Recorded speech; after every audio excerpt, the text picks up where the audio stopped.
Hello दोस्तों, स्वागत है आपका हमारे यूट्यूब चैनल में।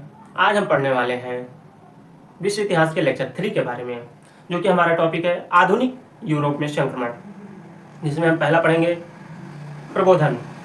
प्रबोधन एक बौद्धिक आंदोलन था जिसके कारण विज्ञान और मानवतावाद पर बल दिया गया। इसने पारंपरिक, धार्मिक और राजनैतिक सत्ता को चुनौती दी और व्यक्तिगत अधिकारों और स्वतंत्रता के विचार को बढ़ावा दिया गया। मतलब इसमें क्या था कि हमने बौद्धिक आंदोलन था जिसमें हमने धार्मिक, राजनीतिक और तमाम ऐसे सत्ता अधिकारों को हमने बढ़ावा दिया। हमारा नेक्स्ट टॉपिक है वैज्ञानिक क्रांति। 17वीं शताब्दी में वैज्ञानिक क्रांति का एक ऐसा समय था जब विज्ञान ने बहुत प्रगति की थी। मतलब 17वीं शताब्दी वैज्ञानिक क्रांति का एक ऐसा समय था, ऐसा टाइम था जिसमें विज्ञान बहुत आगे बढ़ा। इसने आधुनिक विज्ञान की नींव रखी और लोगों द्वारा प्राकृतिक दुनिया को समझने के तरीकों में बदल दिया। मतलब क्या था कि इस राज में आधुनिक विज्ञान की नींव रखी गई थी और जो मानवतावाद को, मतलब मनुष्यों को विज्ञान को समझने के लिए बहुत आगे तक पहुंचाया। हमारा नेक्स्ट है स्पेनिश उत्तराधिकार का युद्ध। 1701 से 1714 तक एक बड़ा युद्ध हुआ जिसे स्पेनिश उत्तराधिकार का युद्ध कहा जाता है। मतलब 1701 से लेकर 1714 तक एक युद्ध हुआ था जिसे स्पेनिश उत्तराधिकार का युद्ध कहा जाता है। इसमें यूरोप की अधिकांश प्रमुख शक्तियां शामिल थीं और इसने महाद्वीप पर शक्ति संतुलन में एक महत्वपूर्ण बदलाव को चिन्हित किया। निरंकुश राजशाही का उदय। यूरोप में 18वीं शताब्दी में निरंकुश राजशाही का विकास हुआ। इन देशों के शासकों का अपने देशों पर पूरा अधिकार था।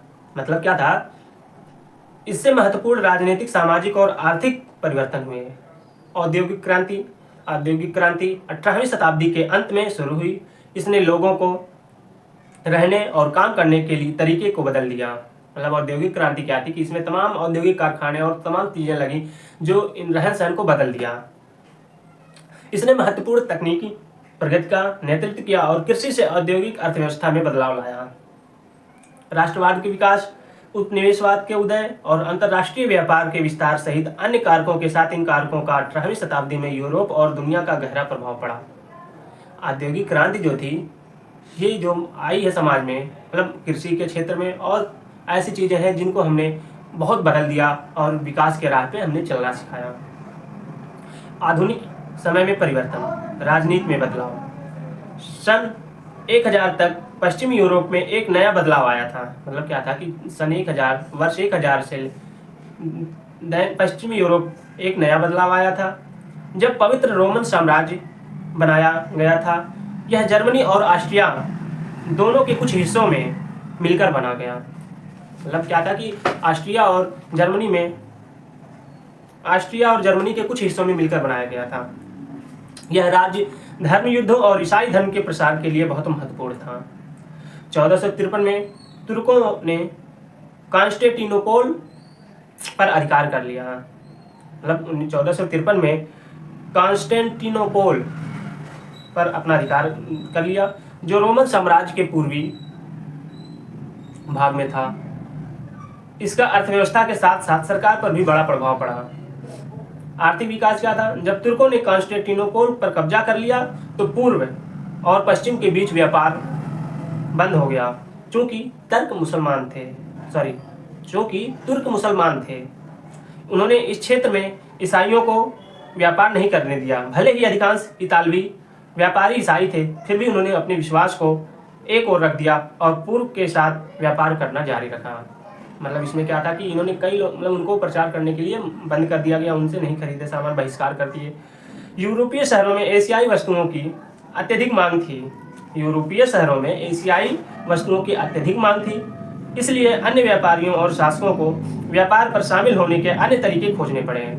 मतलब क्या था कि वहाँ के देशों की अधिक मांग थी, जो अन्य सामान खोजने पड़े थे। इसने लोगों को नए स्थान खोजने के लिए मंच तैयार किए। धार्मिक विकास, इस समय तक यीशु के विचार कई महत्वपूर्ण तरीकों से बदल चुके थे। मतलब यीशु भी एक भगवान के रूप में हम जानते हैं। धार्मिक विकास, इस समय तक यीशु के विचार कई महत्वपूर्ण तरीकों से बदल चुके थे। वही ना, जो यीशु थे वो भी भगवान के रूप में, उनके कई विचारक थे, वो अलग अलग तरीकों से बदल चुके थे। सार्वभौमिक चर्च प्रणाली या मध्यकालीन चर्च प्रणाली, मतलब सार्वभौमिक चर्च प्रणाली या मध्यकालीन चर्च प्रणाली द्वारा अनुष्ठानों पर जोर दिया गया था।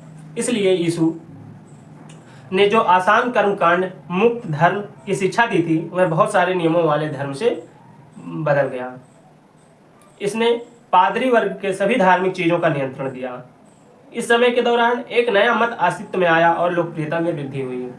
मतलब क्या था दोस्तों, जो पादरी होते हैं मंदिर के पुजारी टाइप के, उनमें जैसे चर्च में पादरी होते हैं, हम लोग में पुजारी होते हैं, और तमाम धर्म में अलग अलग चीज़ों से उन्हें संबोधित किया जाता है। समाज में परिवर्तन क्या हुआ था? समाज में परिवर्तन, सामंती अर्थव्यवस्था खेती पर आधारित थी, लेकिन समय के साथ कई चीज़ों के कारण नए शहर बनने लगे। मतलब जो सामंती अर्थव्यवस्था थी वो खेतों पर ही आधारित थी और समय को देखते हुए तमाम चीज़ें परिवर्तित की गई। इनमें से एक यह था कि सामंत अधिकाधिक महंगी वस्तुएं चाहते थे। मतलब जो सामंतवादी लोग थे, सामंती, वो अधिक से महंगी वस्तुएं चाहते थे। धर्म युद्ध के दौरान जब लोगों ने पूर्व की ओर यात्रा की तो पूर्व में से महंगे सामान की उनकी इच्छा बढ़ गई। मतलब जो था धर्म युद्ध जब हुआ था तो उस पश्चात जब इन्होंने उस तरफ अपना बढ़ावा लिया और उन्हें वहाँ पे महंगी चीज़ें दिखी तो उन्होंने उनका सामान खरीदना अधिकाधिक मात्रा में खरीदने लगे। इसके अलावा खेती के प्रसार और खेती के तकनीकों में सुधार का कारण भोजन का भी अधिक शेष हो गए। इसलिए लोग अब इस अतिरिक्त भोजन का अन्य चीज़ों के लिए व्यापार कर सकते थे। इससे शिल्प और व्यापार को बढ़ने में मदद मिली। मतलब शिल्प मतलब आप समझ सकते हैं कि व्यापार को बढ़ने में, मतलब जो शिल्प मतलब जो बनाए जाते हैं हाथों से, या फिर हम कहते हैं शिल्पकार, कस्बों का निर्माण संभव हुआ। इन सभी चीज़ों के कारण अंततः कुलीन व्यवस्था बिखर गई। सामंती व्यवस्था का अंत कब हुआ? केंद्रीकृत राष्ट्र राज्यों का उदय मध्य युग के अंत में और आधुनिक युग की शुरुआत में कई यूरोपीय राज्यों ने अपनी शक्तियों को संयुक्त रूप करना शुरू कर दिया। केंद्रीकृत राज्यों की स्थापना की, मतलब जो था कि कई शक्तियां ऐसी थी जो अपना केंद्र स्थापित करना चाहती थी। इनमें से कुछ सामंतों की शक्ति को छीन लिया और उन्हें केंद्र सरकार के प्रति अधिक जवाबदेह बना दिया। मतलब क्या था कि इनमें कई शक्तियां ऐसी थी जो छीन ली गई और इनमें केंद्र सरकार के प्रति जवाबदेही करना पड़ा उन्हें। ब्लैक डेथ दोस्तों, ब्लैक डेथ क्या है?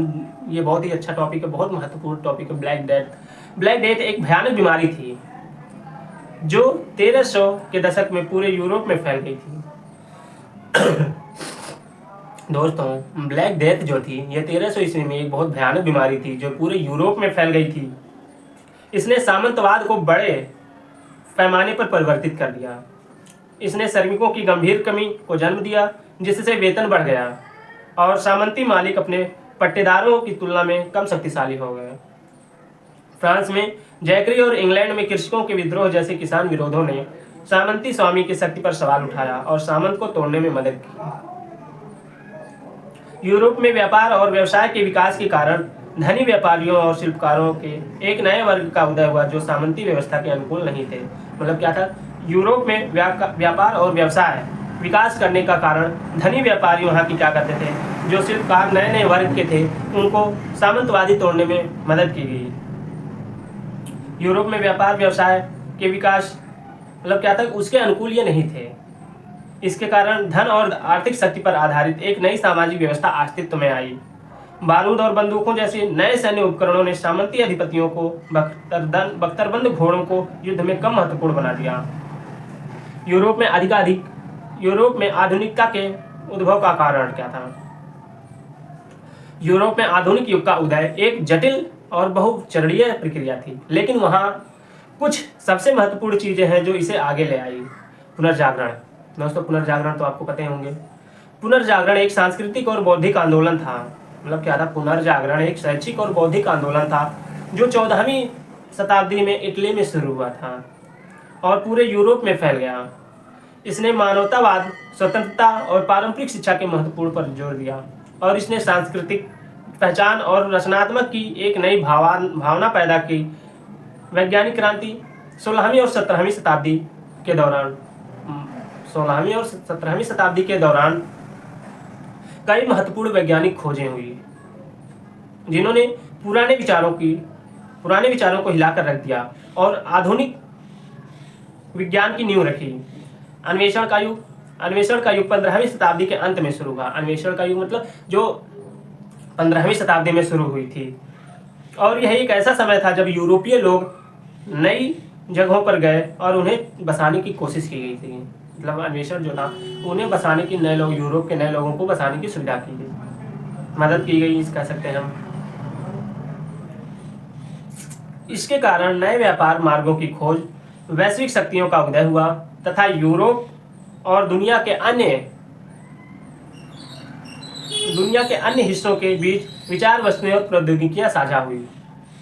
प्रोटेस्ट धर्म सुधार 1600 के दशक में एक धार्मिक आंदोलन था जिसने कैथोलिक चर्च के शासन पर हमला किया और नए प्रोटेस्टेंट संप्रदायों के गठन का नेतृत्व किया।